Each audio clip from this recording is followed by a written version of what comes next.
Fearless explorers, intrepid adventurers, welcome to Pillars of Eternity. A party-based RPG, very much in the mold of games like the original Baldur's Gates, the original Fallout games, and other games of that ilk. Certainly Planescape Torment comes to mind as one of my favorites.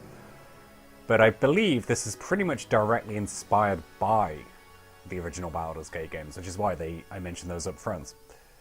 So we're going to go new game. And what the hell is Path of the Damned? See, bonus stat... Okay, it's just they get way more difficult. Strongly recommended for those who are new or recently returned. I haven't played a game like this since before I left home, so we're talking over 10 years. Probably close to 15 years. My god. Minimal micromanagement. Well, fuck that. That's why I'm playing this kind of a game. We'll go for normal, I suppose. Helper features are disabled. This option is selected when you start a new game. It cannot be enabled in-game. Well, if it's going to disable stuff, I guess I should leave it off for the first playthrough, because I'm not going to know what it's actually removing otherwise.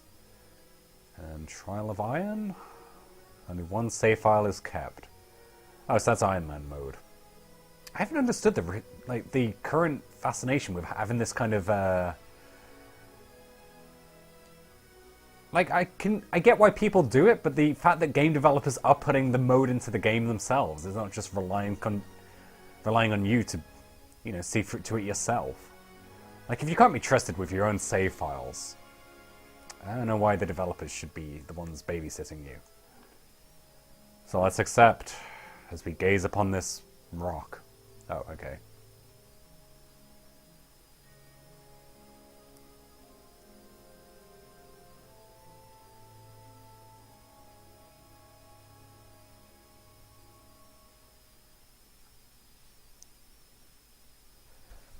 If I remember right, the developers behind this game have a pretty good pedigree, so I'm kind of expecting good things.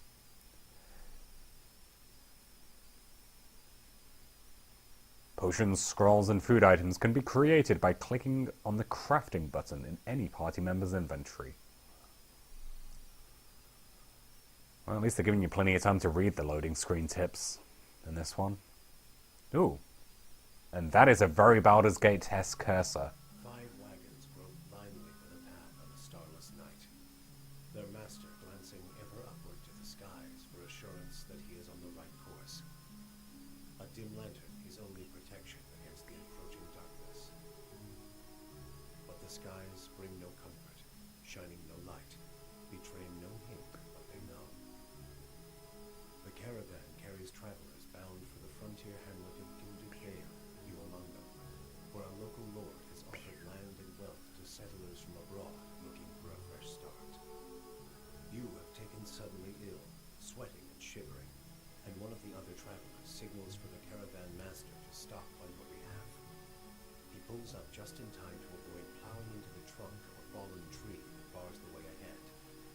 You will go no further tonight. It's just as well we chose now to get sick. So yes, this is very Baldur's Gate-esque. Excuse me. I am surprised with quite how upfront they're being with their inspiration. Male. Female. What are the races we've got? What? Next. So we got humans most commonly called folk, are the most common race in the Drywood, the Aedir Empire, Old Valia and the Valian Republics. They're not as large as the towering Amora.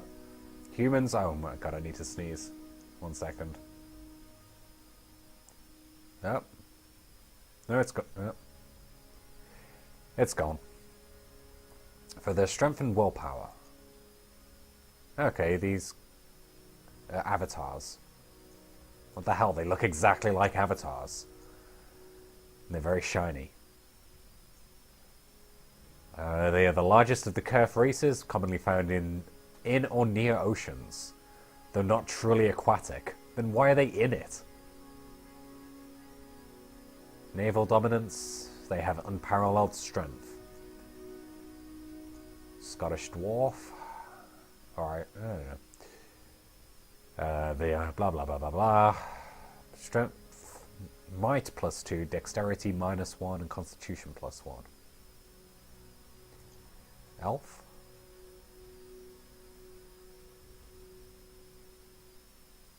Intelligence, and as well as a commonly isolationist nature. Orlan. What the hell are you? The smallest? I guess they are fractionally smaller than the dwarfs. Two-tone skin and hirsute bodies. Does that just mean hairy? Pretty sure that means hairy. Resolve, +2 perception, and godlike. What the hell? Is that just a helmet, or is that actually his head? I can't zoom in. I want to find out. They've been blessed with the physical aspects associated with the gods. They take many forms. They are unable to wear protective headgear, as it is near impossible to find anything that fits. Surely they can get something custom. Fear and wonder. That sounds pretty good. What the hell?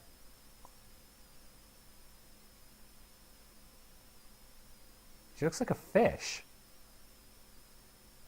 How many gods are fish?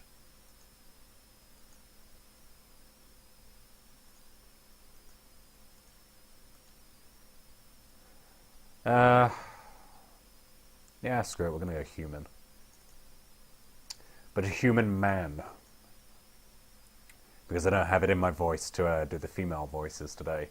Oh, what? Subrace? Oh, now I've got to go through every choice and see what subraces they have.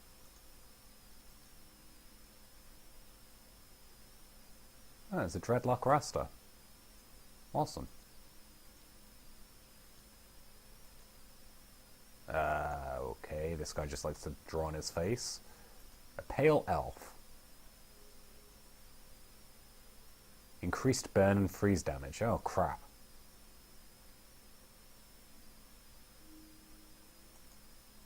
There is a lot to take in here. Okay, the less said about that, the better. Oh my god, there's tons of these as well. Whoa!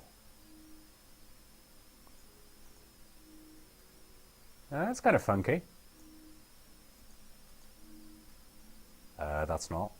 Okay, so what's the female version of all these look like?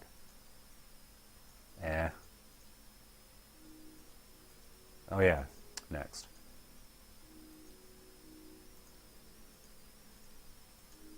The female version of that looks pretty cool. A burial dwarf.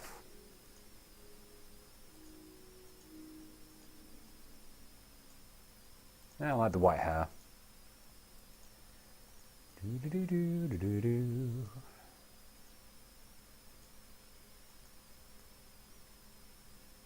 Man, I like the fire. Actually, the moon version of her, of the godlike. What is this anyway? Every encounter, when reduced below 75%, 50%, and 25% endurance, moon god generates waves of heat. Sure, that sounds good. Body type.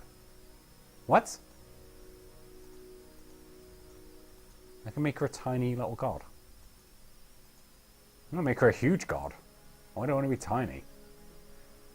Okay, classes.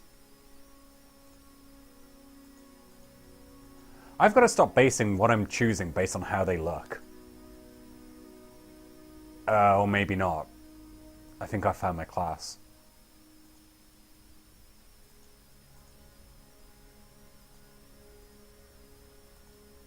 What? These look the same. Or that just... Oh no, it's got a different weapon.